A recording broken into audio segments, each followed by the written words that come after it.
नमस्कार, आप देख रहे हैं न्यूज़ 24। आपके साथ मैं हूं रवि ठाकुर। महाराष्ट्र में विधानसभा चुनाव की तारीखों का अभी औपचारिक ऐलान नहीं हुआ है, लेकिन सियासी दल अभी से अपनी पूरी ताकत झोंक रहे हैं।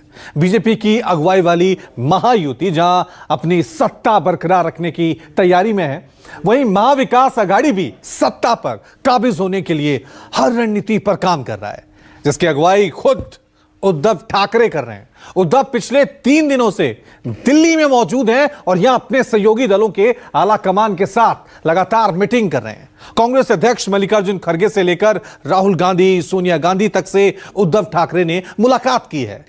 आखिर इन बैठकों से मिला क्या?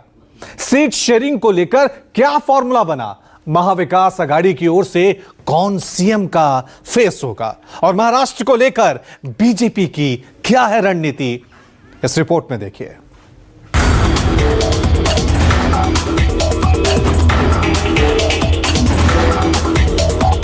अगर मेरे साथी कहते कि उन्होंने शानदार काम किया है तो उन्हीं को पूछो, मैं चाहिए या नहीं चाहिए, लोग तय करेंगे।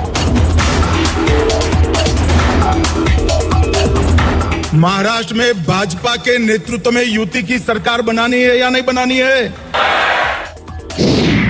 महाराष्ट्र चुनाव की तैयारी, खास रणनीति में जुटा आघाड़ी। उद्धव होंगे एमवीए का चेहरा, दिल्ली दरबार से रास्ता क्लियर। बीजेपी के साथ शिंदे पवार, क्या है फॉर्मूला अब की बात?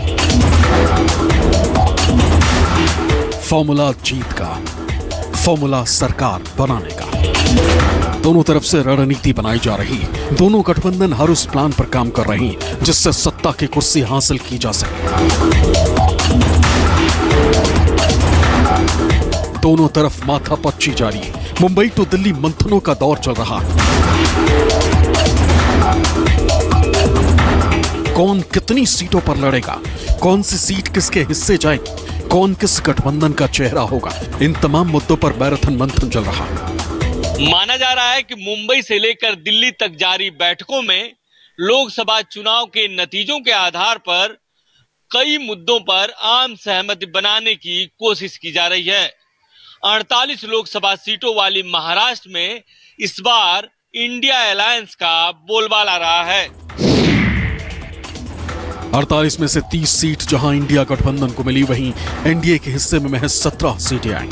पार्टी वाइज नतीजा देखें तो एनडीए में सबसे ज्यादा 28 सीटों पर चुनाव लड़ने वाली बीजेपी के खाते में महज 9 सीटें आई। एकनाथ शिंदे के नेतृत्व वाली शिवसेना 15 सीटों पर चुनाव लड़कर महज 7 सीट जीतने में सफल रही। वहीं अजित पवार के एनसीपी 4 सीटों पर लड़ी थी, जिसमें महज 1 सीट पर जीत मिली, जबकि महादेव जानकर की राष्ट्रीय समाज पक्ष 1 सीट पर लड़ी थी लेकिन जीत नहीं पाई। वहीं इंडिया अलायंस में सबसे ज्यादा 21 सीटों पर चुनाव लड़ने वाली शिवसेना यूबीटी 9 सीट जीतने में कामयाब रही। वहीं 17 सीटों पर लड़कर कांग्रेस 13 सीट जीतकर महाराष्ट्र में जबरदस्त तरीके से वापसी की।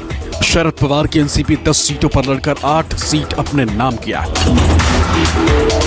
और यही नतीजा इंडिया गठबंधन के लिए बूस्टर डोज की तरह काम कर रहा है। लोकसभा चुनाव में जिस तरीके से इंडिया गठबंधन को सफलता मिली है, उससे महाराष्ट्र में महाविकास आघाड़ी पूरी तरह से गदगद है। विधानसभा चुनाव में महाविकास आघाड़ी पूरी तरह से बीजेपी का सुपला साफ करने के लिए पूरी तरह से रणनीति बनाकर चल रही है।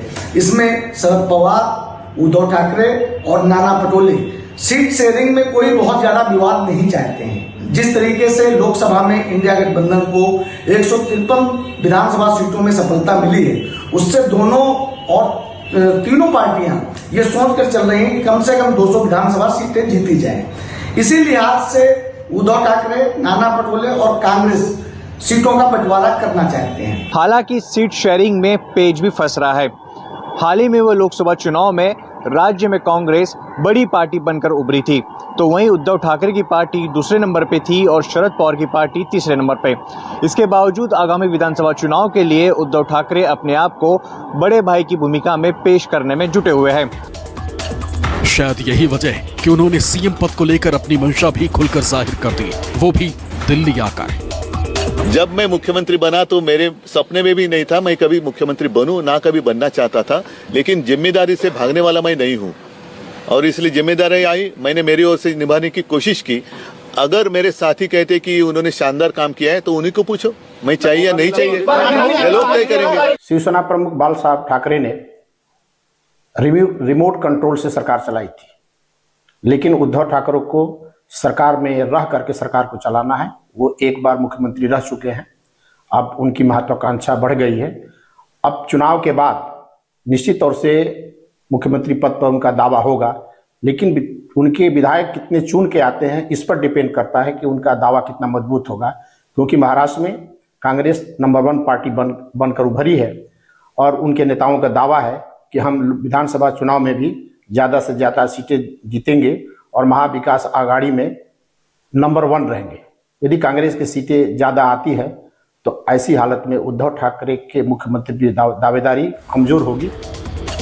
दरअसल उद्धव ठाकरे दिल्ली दौरे पर आकर अपने सहयोगी दलों के आला कमान से मुलाकात कर महाराष्ट्र चुनाव पर अपनी रणनीति को अमली जामा पहनाने की कोशिश कर रहे हैं। गुरुवार की शाम उद्धव ठाकरे 10 जनपद पहुंचकर सपरिवार सोनिया गांधी से उन्होंने मुलाकात की। इससे पहले बुधवार को उद्धव ठाकरे कांग्रेस अध्यक्ष मल्लिकार्जुन खड़गे और राहुल गांधी से भी मिले। बाद में उद्धव की मुलाकात शरद पवार से भी हुई थी।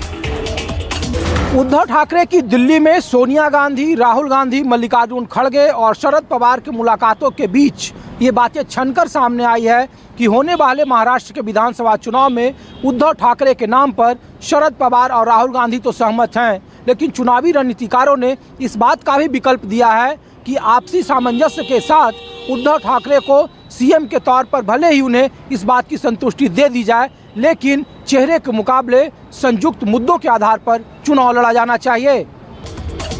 सूत्रों के मुताबिक दिल्ली में उद्धव के इन मुलाकातों में सीट शेयरिंग पर भी बात बन गई। सूत्रों की माने तो शिवसेना यूबीटी सबसे ज्यादा 100 से 105 सीटों पर चुनाव लड़ सकती, वहीं 90 से 95 सीट कांग्रेस और 85 से 90 सीट शरद पवार की एनसीपी के खाते में जा सकती। महाराष्ट्र में महाविकास आघाड़ी यानी इंडिया गठबंधन के बीच सीटों का फार्मूला लगभग तय माना जा रहा है। 2019 के विधानसभा चुनाव में जो सिटिंग सीटें शिवसेना, उद्धव, एनसीपी और कांग्रेस के खाते में थी, कमोबेश उन सीटों पर इन पार्टियों का दावा लगभग पक्का माना जा रहा है।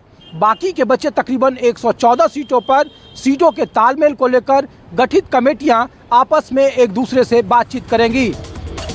माना जा रहा है कि सीट शेयरिंग में इंडिया अलायंस भूख कर कदम रख रहा है। बीजेपी को सत्ता से बेदखल करने की हर मुमकिन रणनीति बनाई जा रही, खासकर केंद्रीय मंत्री नितिन गडकरी और डिप्टी सीएम देवेंद्र फडणवीस के गढ़ नागपुर में। इस बार के लोकसभा चुनाव में गडकरी की जीत में पिछली बार के मुकाबले तकरीबन 1 लाख वोट कम हो गए। ऐसे में इस रीजन में महाविकास आघाड़ी को अपने लिए मौका नजर आ रहा। वहीं अजित पवार के गढ़ माने जाने वाले बारामती और पिंपरी चिंचवाड़ में भी शरद पवार की एनसीपी एस सेंधमारी कर चुकी। एनसीपी के कई स्थानीय नेता अजित पवार का साथ छोड़ शरद पवार की एनसीपी के साथ आ गए, जिसका नुकसान अजित पवार को हो सकता है। हालांकि किसी भी तरह के नुकसान की भरपाई और सत्ता की चाबी अपने पास रखने के लिए अजित पवार जन सम्मान यात्रा पर निकल चुके। नासिक से उन्होंने अपनी इस यात्रा की शुरुआत की। अजित पवार की ये यात्रा पूरे महाराष्ट्र में जाएगी और 31 अगस्त तक चलेगी। इससे पहले एकनाथ शिंदे और देवेंद्र फडणवीस की मौजूदगी में आयोजित एक कार्यक्रम में अजित पवार ने एक बयान देकर प्रदेश की राजनीति को एक नई हवा दे दी। ह्या सगळ्यांच्या मध्ये विधानसभेमध्ये सीनियर मी आहे। मी 90ला बॅचचा आहे, हे बाकीचे सगळे माझ्या मागचे आहेत, परंतु सगळे माझ्या पुढे निघून गेले, मी मागच राहिलोय। एकनाथराव शिंदेंना सांगितलं तुम्ही जर आला इतके आमदार घेऊन तर मुख्यमंत्री करणार, मला सांगायचं मी तर सगळी पार्टीच आणली असती। काय दरअसल जून 2022 में एकनाथ शिंदे ने उद्धव ठाकरे से बगावत कर शिवसेना तोड़कर बीजेपी से हाथ मिला लिया था और प्रदेश के सीएम बन गए थे। इसके ठीक 1 साल बाद जुलाई 2023 में अजित पवार ने अपने चाचा शरद पवार के खिलाफ बगावत कर एनसीपी के कई विधायकों और सांसदों को लेकर बीजेपी शिवसेना सरकार में शामिल हो गए थे और डिप्टी सीएम बन गए। यानी अब की बार महाराष्ट्र का सियासी समीकरण पूरी तरह से बदला हुआ है। पिछली बार जहां एकजुट शिवसेना बीजेपी के साथ थी और शरद पवार के नेतृत्व में एकजुट एनसीपी कांग्रेस के साथ थी, वहीं अब की बार एकनाथ शिंदे के नेतृत्व में शिवसेना का एक धड़ा और अजित पवार की लीडरशिप में एनसीपी का एक गुट बीजेपी के साथ है। इधर उद्धव के नेतृत्व में शिवसेना का एक बड़ा तबका इस बार कांग्रेस के साथ मिलकर चुनाव लड़ रहा है। बाकी शरद पवार की अगुवाई में एनसीपी का एक कुनबा कांग्रेस के साथ तो है ही। ऐसे में एनडीए यानी महायुति को भी अब की बार महाराष्ट्र में सीट बंटवारे को लेकर काफी माथापच्ची करनी पड़ रही। महाराष्ट्र के विधानसभा चुनाव में इस बार एनडीए की सीटों को लेकर के भारी बवाल होने के आसार हैं। लोकसभा चुनाव में जिस प्रकार से अमित शाह ने जैसे चाहा, जिसको चाहा, जहां से चाहा वैसे उसको चुनाव लड़ाया, अजीत दादा की इच्छा न होने के बावजूद उनकी पत्नी को बारामती से चुनाव लड़ाया सुप्रिया सुले के सामने। लेकिन इस बार ऐसा नहीं होने वाला है। इस बार बीजेपी की मर्जी यहां पर चलने वाली नहीं है, क्योंकि एकनाथ शिंदे और अजीत दादा पवार के गुटों में भी भारी नाराजगी है और वो अपनी मन मुआफिक सीटें न मिलने के कारण हो सकता है वो एमयूए के साथ घर वापसी कर लें। बहरहाल बदले हुए सियासी समीकरण में इस बार महाराष्ट्र का महाभारत कौन जीतता है, ये तो आने वाला वक्त ही बताएगा।